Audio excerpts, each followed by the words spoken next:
Lahat tayo'y mayroong pagkakaiba, sa tingin pa lang ay makikita na iba't ibang kagustuhan, ngunit isang patutunguhan.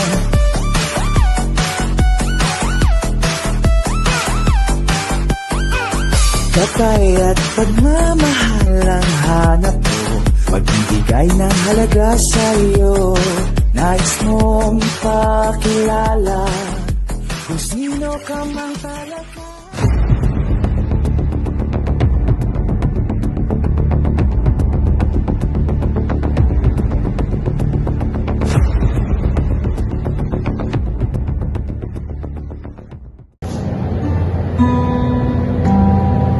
Galing talaga ni Jassy. Wala ka pre, tawag ka sa confession room. Wala ka.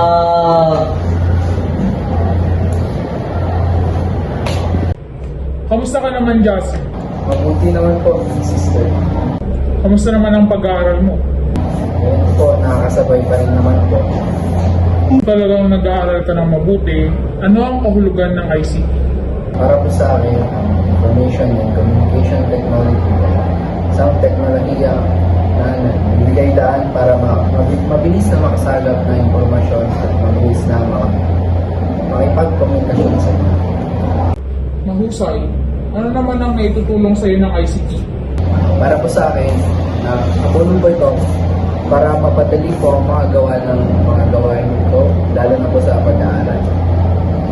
Okay. Maaari mo nang tawagin si Ram.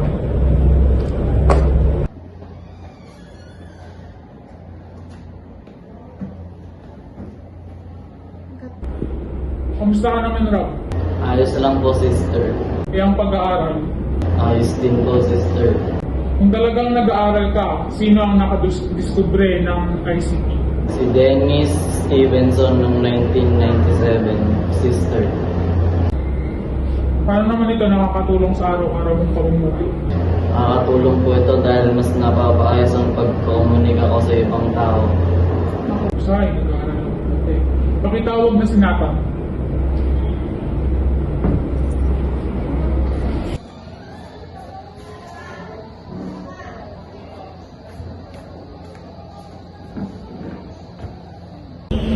Kamusta ka naman, Nathan?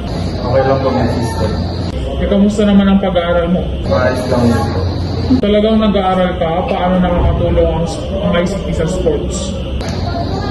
Nakakatulong ang ICT sa sports sa pamamagitan po ng makapanood ka po ng live stream ng mga sports pag hindi ka po nakapunta sa arena. Nakakatulong din po ito sa mga streamers na kumita ng pera para po may pagkakitaan po sila. Saka dito rin po lumalabas yung mga viral videos ng mga sumisikat na tao tulad na lang nila malupito at ang iba pa po streamers and vloggers po. Mahusay, tawagin mo na si Gina.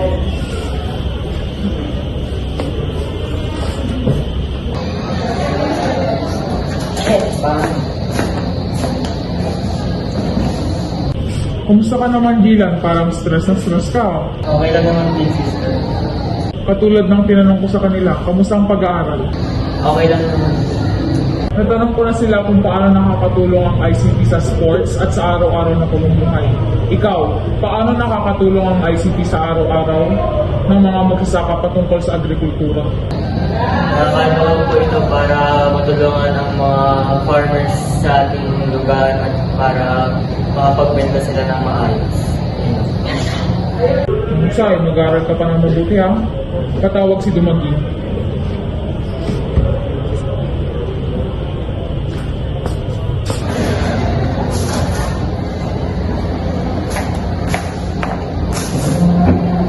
Dumagi, kinakabahan ka ata. Yes po, sister. Huwag kang kabahan. Kamusta ang pag-aaral mo? Okay lang po, sister. So, katulad ng tinanong ko kay Gilan, paano nakakatulong ang ICT sa agrikultura? Nakakatulong po ito para mas mapabilis ang kanilang trabaho. para gaya ng reaper po. So, paano nga ba nakakatulong ang reaper? Nagbigay ka nga ng example. Nakakatulong po ito kasi hindi na po sila magmano-mano na gaya na nung unang panahon na naghihirap pa po sila.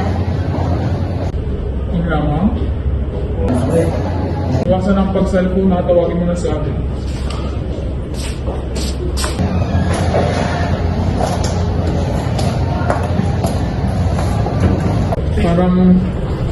Parang fresh ka ngayon, Nabi ah.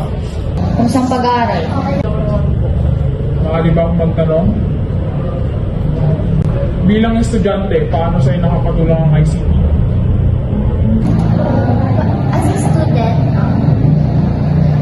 parang hindi mo naiintindihan yung isang topic. Yung ICT andyan lang para tulungan ka mag-research, para ma-enhance yung knowledge mo.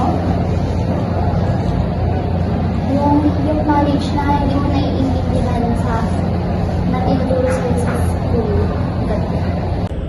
Yun lamang. Maaari ka na magpahinga. Welcome to the Gateway of Art in our Big Sister.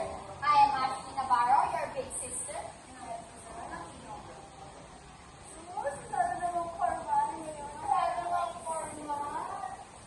Gusto naman ang buhay-buhay.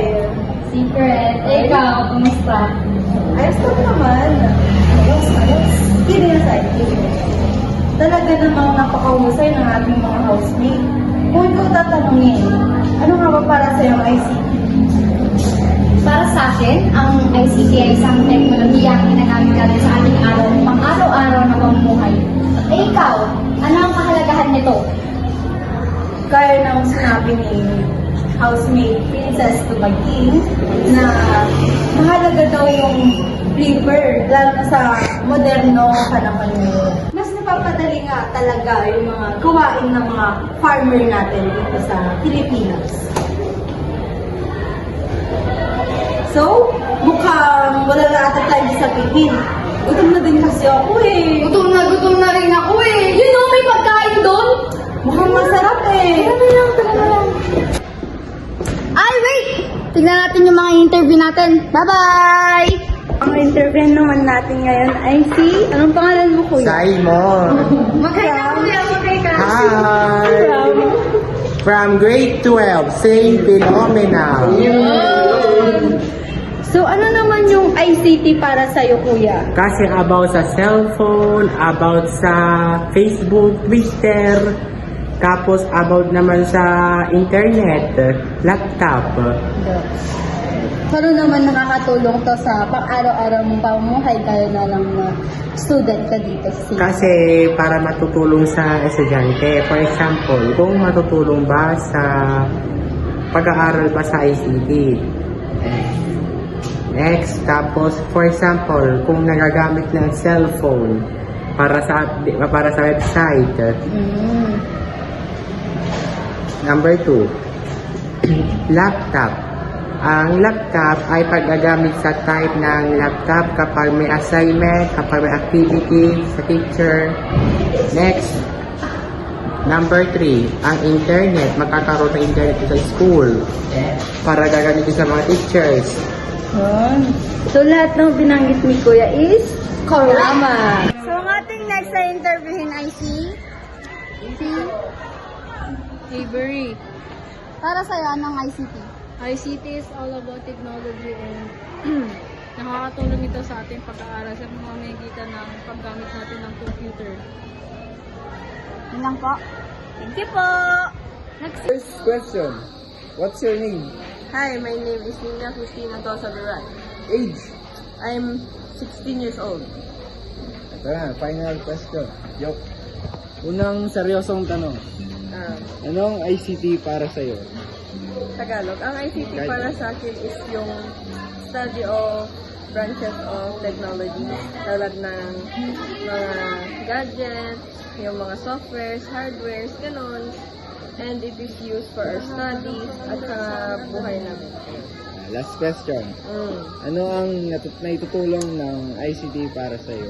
Nakakatulong ko sa pag-aaral ko, sa pang-araw-araw na buhay. Buhay, bossing. Ganon. Tapos nabubuhay ako dahil doon. Yun. Okay. Thank you. At ayun na nga, nasaksihan natin ang mga kasagutan ng ating magagaling na estudyante. Talaga namang napakagagaling ng mga Bergmanians. Kaya narito ang mga katanungan sa baba na maaari ninyong sagutin.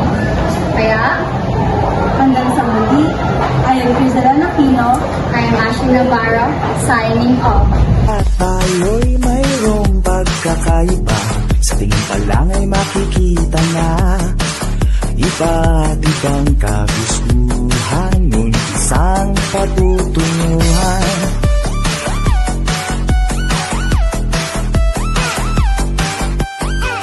Katay at pagmamahal ang hanap mo, magbibigay ng halaga sa iyo.